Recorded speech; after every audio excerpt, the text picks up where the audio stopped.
Hello friends, तो आज हम लेकर आए हैं 12th क्लास हिस्ट्री का चैप्टर 2 का ये वीडियो नंबर 2 रहेगा। ठीक है, तो इस वीडियो को अंत तक ज़रूर देखिए और साथ में लाइक और शेयर और चैनल को सब्सक्राइब ज़रूर करिए, क्योंकि आप लोग के लिए बहुत हम मेहनत कर रहे हैं। और वीडियो अच्छा लगे तो कमेंट ज़रूर करिएगा। ठीक है, तो चलिए शुरुआत करते हैं क्वेश्चन नंबर फर्स्ट से। ठीक है, तो क्वेश्चन नंबर फर्स्ट है, मौर्य साम्राज्य का मुख्य रूप से मौर्य साम्राज्य मुख्य रूप से विभक्त था, तो ये कितने प्रांतों में विभक्त था? तो आपका आंसर क्या हो जाएगा? आंसर हो जाएगा 4 प्रांतों में। कितने प्रांतों में विभक्त था? 4 प्रांतों में। ठीक है, चलिए आगे चलते हैं। देखिए इसमें कुछ इंपॉर्टेंट पॉइंट है, याद रखिएगा।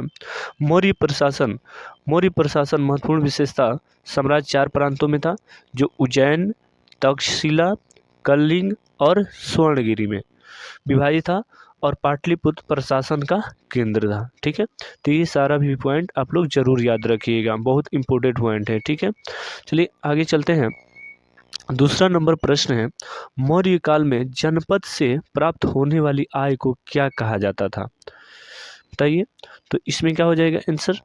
ऑप्शन नंबर बी हो जाएगा। ठीक है, राष्ट्र। क्या हो जाएगा? राष्ट्र। मौर्य काल में जनपद से प्राप्त होने वाली आय को राष्ट्र कहा जाता था। ठीक है, तो चलिए आगे चलते हैं। तीसरा नंबर प्रश्न है, मगध साम्राज्य की राजधानी थी। तो मगध साम्राज्य की राजधानी याद रखिएगा राजगीर। राजगीर थी, जिसको राजगृह बोलते हैं। राजगृह बोलते हैं, राजगृह बोलते हैं। ठीक है, तो चलिए आगे चलते हैं। चौथा प्रश्न है, 16 महाजनपदों का उदय हुआ था। 16 महाजनपदों का उदय मतलब किसके कार्य काल में हुआ था? तो ये बुद्ध युग में हुआ था। किसके युग में हुआ था? ये बुद्ध युग में हुआ था 16 महाजनपदों का उदय। ठीक है, तो ये पॉइंट जरूर याद रखिए। आगे चलते हैं। देखिए इसे हम महाजनपद लेके आए हैं आप लोगों के बीच, बहुत इंपॉर्टेंट है, बहुत इंपॉर्टेंट है, आप लोग जरूर याद रखिएगा महाजनपद और उसके राजधानी। ठीक है, तो देखिए काशी की वाराणसी राजधानी थी, कौशल महाजनपद की सरस्वती थी और अंग महाजनपद की राजधानी चंपा थी। ठीक है, और इसमें है आगे देखिए, चीदी राजवंश की शक्तिमती थी, वत्स की कौशाम्बी, कुरु के इंद्रप्रस्थ और पंचाल की अहिच्त्र और कपिल्या, मत्स्य का विराटनगर। आगे आगे सूरसेन महाजनपद की मथुरा, अस्मक के पैठान प्रतिष्ठान अपोतल या पोटिल। ठीक है, ये याद रखिए। अवंती का उज्जैन या महिष्मती, गंधार का तक्षशिला और कम्बोज का हाटक। ठीक है, तो 16 महाजनपद है, आप लोग जरूर याद रखिए। इसमें और 2-3 है, देख लीजिए। वजी का वैशाली, मल के कुशीनगर या पावा और मगध का गिरिव्रज या राजगिरी, जो अभी क्वेश्चन आया था। तो आप लोग ये सारा पॉइंट एक नोट्स कर लीजिएगा, लिख लीजिएगा, बहुत इंपॉर्टेंट पॉइंट है, कहीं से भी सवाल आ सकता है। ठीक है, चलिए आगे चलते हैं। 5वां प्रश्न है, निम्न में कौन सा महाजनपद दक्कन में स्थित था? तो कौन सा हो जाएगा? असमाल। कौन हो जाएगा? असमाल। ठीक है, आगे चलते हैं।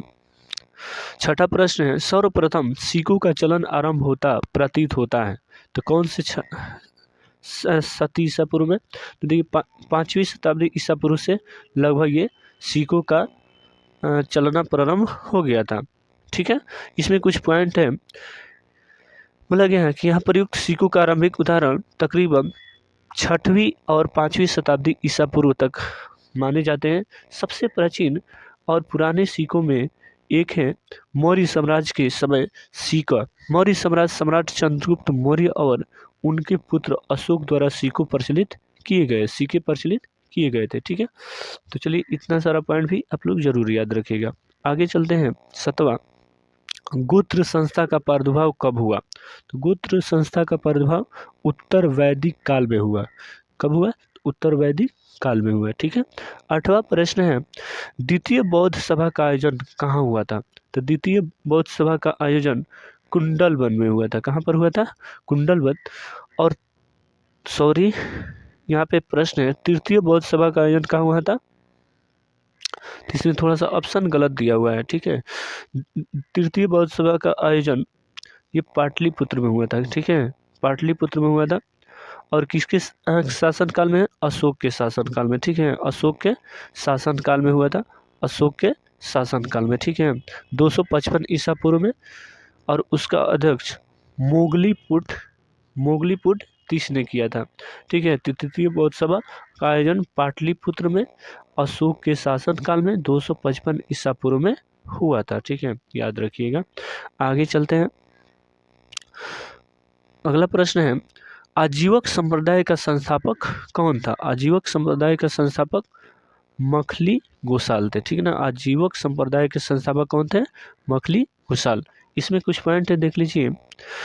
भारतीय दर्शन और इतिहास के अध्येताओं के अनुसार आजीवक संप्रदाय के स्थापना मखली गोसाल ने किया। 5वीं ईसा पूर्व में 24वें तीर्थंकर महावीर और महात्मा बुद्ध के उभार के पहले यह भारतीय भूभाग का प्रचलित सबसे प्रभावी दर्शन था, ठीक है।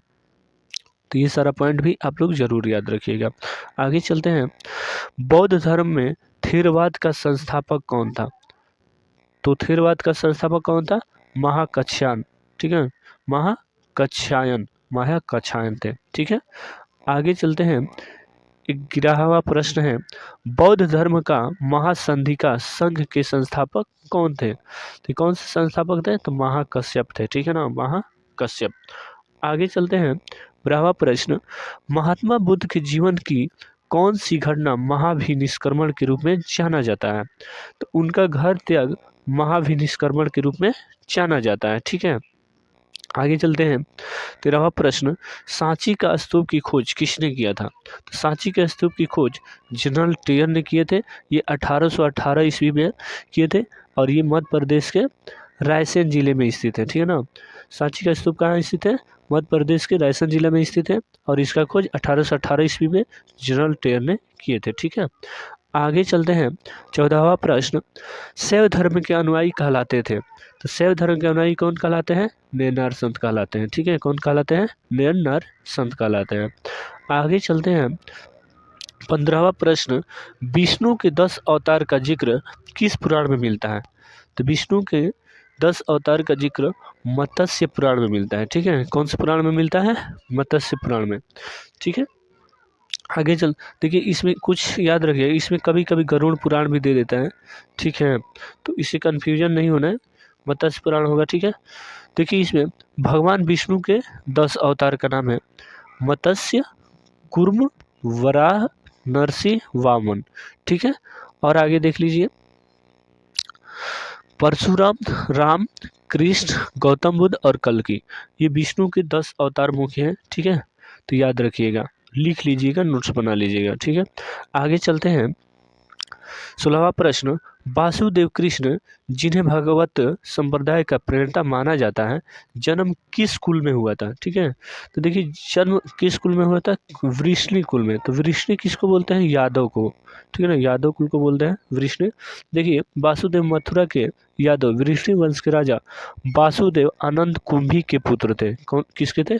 आनंद कुंभी के पुत्र थे, जिन्हें बाद में वासुदेव कृष्ण यानी वासुदेव कृष्ण और वासुदेवाय कृष्ण के रूप में जाना गया। वृष्णि वीरों का एक प्रमुख सदस्य थे और मथुरा क्षेत्र में एक ऐतिहासिक शासकों में गिने जा सके, ठीक है ना। तो ये सारा पॉइंट भी आप लोग जरूर नोट्स कर लीजिएगा, बहुत इंपॉर्टेंट पॉइंट है, ठीक है। आगे चलते हैं। 17वां नंबर क्वेश्चन है, जैन धर्म के अनुसार संसार 6 द्रव्यों में मिलकर बना है, इनमें कौन सा सही नहीं है? देखिए जीव होगा, मृदवल होगा, काल भी होगा, लेकिन इसमें पाताल नहीं होगा। देखिए इसमें दिया हुआ है मुर्गल, धर्म, अधर्म, आकाश, काल और द्रव्य के अजीव, ठीक है ना, तो इसमें पाताल नहीं होगा, ठीक है। आगे चलते हैं। 18वां प्रश्न है, पीटक 3 है, निम्नलिखित में से किस पीटक में आध्यात्मिक और दार्शनिक सिद्धांतों का संग्रह है? तो देखिए जो संग्रह का बात बोला गया है तो इसमें अभिधम पिटक होगा, ठीक है ना, अभिधम पिटक, ये दार्शनिक का सिद्धांतों का संग्रह है, अभिधम पिटक, ठीक है। तो ऑप्शन नंबर सी हो जाएगा। 19 नंबर प्रश्न देखिए, आरंभिक वैदिक अर्थव्यवस्था किस प्रकार की थी? तो आरंभिक वैदिक अर्थव्यवस्था वो पशु चराने वाली वो एक ऐसी अर्थव्यवस्था थी। ठीक है, तो ये ऑप्शन नंबर ए हो जाएगा। 20 नंबर प्रश्न है, जन शब्द का ऋग्वेद में 275 बार प्रयोग किया गया, 275 बार प्रयोग किया गया, और जनपद उसी वेद में कितनी बार प्रयोग में किया गया। तो देखिए इसमें ऑप्शन क्या दिया है, एक बार भी नहीं, तो सही बात है। जनपद की ऋग्वेद में एक बार भी प्रयोग नहीं किया गया, कहीं कहीं एक बार दे देता है आंसर में, तो कहीं इससे यदि एक बार दिया रहे तो उस पर टिक लगा देना है, एक बार कभी कभी दे देता है। ठीक है, तो ऑप्शन नंबर डी हो जाएगा। 21 नंबर प्रश्न है, निम्नलिखित में कौन जैन धर्म के वीररत्न नहीं है। देखिए जैन धर्म के वीररत्न सही विश्वास है, सही ज्ञान है और सही आचरण है, लेकिन इसमें सही विचार नहीं है।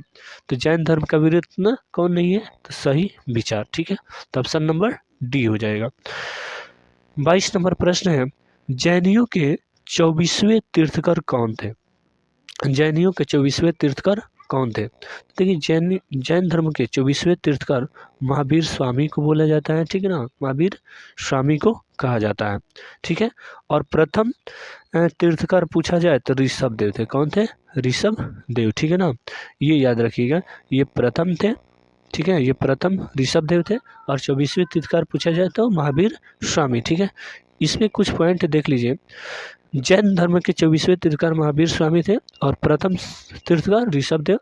महावीर स्वामी का जन्म 540 ईसा पूर्व वैशाली के कुंड ग्राम में हुआ था, और यह बिहार राज्य में स्थित है। ठीक है, तो इतना सारा पॉइंट आप लोग जरूर याद रखिएगा। ठीक है, चलिए 23वां प्रश्न, लिंगायत विभाग की स्थापना किसने की थी। तो लिंगायत विभाग की स्थापना वैष्णव ने किए थे। कौन किए थे, वैष्णव किए थे। इसमें थोड़ा सा छूट गया है, लेकिन वैष्णव याद रखिए, वैष्णव याद रखिएगा, वही किए थे। इसमें कुछ इंपॉर्टेंट पॉइंट देख लीजिए। इस संप्रदाय की स्थापना 12वीं शताब्दी में महात्मा वैष्णव ने की थी। इस मत के उपासक लिंगायत कन्नड़ कहलाते हैं। यह शब्द कन्नड़ शब्द लिंगवत से उत्पन्न है। यह मुख्यतः महात्मा वैष्णव की शिक्षाओं के अनुगामी है। ठीक है, शिक्षाओं के अनुगामी है। तो ये सभी पॉइंट भी आप लोग जरूर नोट्स करिएगा। ठीक है, आगे चलते हैं। 24वां प्रश्न है, तीसरी शताब्दी के आसपास प्रथम जैन सभा का आयोजन कहाँ हुआ था। तीसरी शताब्दी के आसपास प्रथम जैन सभा का आयोजन कहाँ हुआ था, तो बताइए। देखिए आंसर हो जाएगा पाटलिपुत्र। ठीक है, कहाँ हो जाएगा, पाटलिपुत्र। और प्रथम जैन सभा का आयोजन 300 ईसा पूर्व में पाटलिपुत्र यानी कि पटना में हुआ था। तो ये पॉइंट भी आप लोग जरूर याद रखिएगा, बहुत इंपॉर्टेंट पॉइंट है। ठीक है, आगे चलते हैं। 25वां प्रश्न, जैन धर्म और बुद्ध धर्म के क्या समानताएं थी। तो जैन धर्म और बौद्ध धर्म की समानताएं, दोनों ही अनिश्वरवादी थे, दोनों वैदिक और कर्मकांड के विरोधी हैं, और जाति प्रथा का दोनों धर्म में स्थान नहीं है। जाति प्रथा का दोनों धर्म में स्थान नहीं है। तो जैन धर्म और बौद्ध धर्म में यही समानताएं थी। तो उपयुक्त में से क्या हो जाएगा, उपयुक्त में से सभी हो जाएगा। ठीक है, तो देखिए इसका ये लास्ट वीडियो का लास्ट प्रश्न। तो आप लोग को वीडियो कैसा लगा, आप लोग कमेंट में ज़रूर बताइए, और मेरी वीडियो अच्छी लग रही है तो शेयर करिए, और चैनल को सब्सक्राइब जरूर करवाइए। ठीक है, इतना मेहनत के लिए आप लोग को। चलिए, थैंक यू, जय हिंद।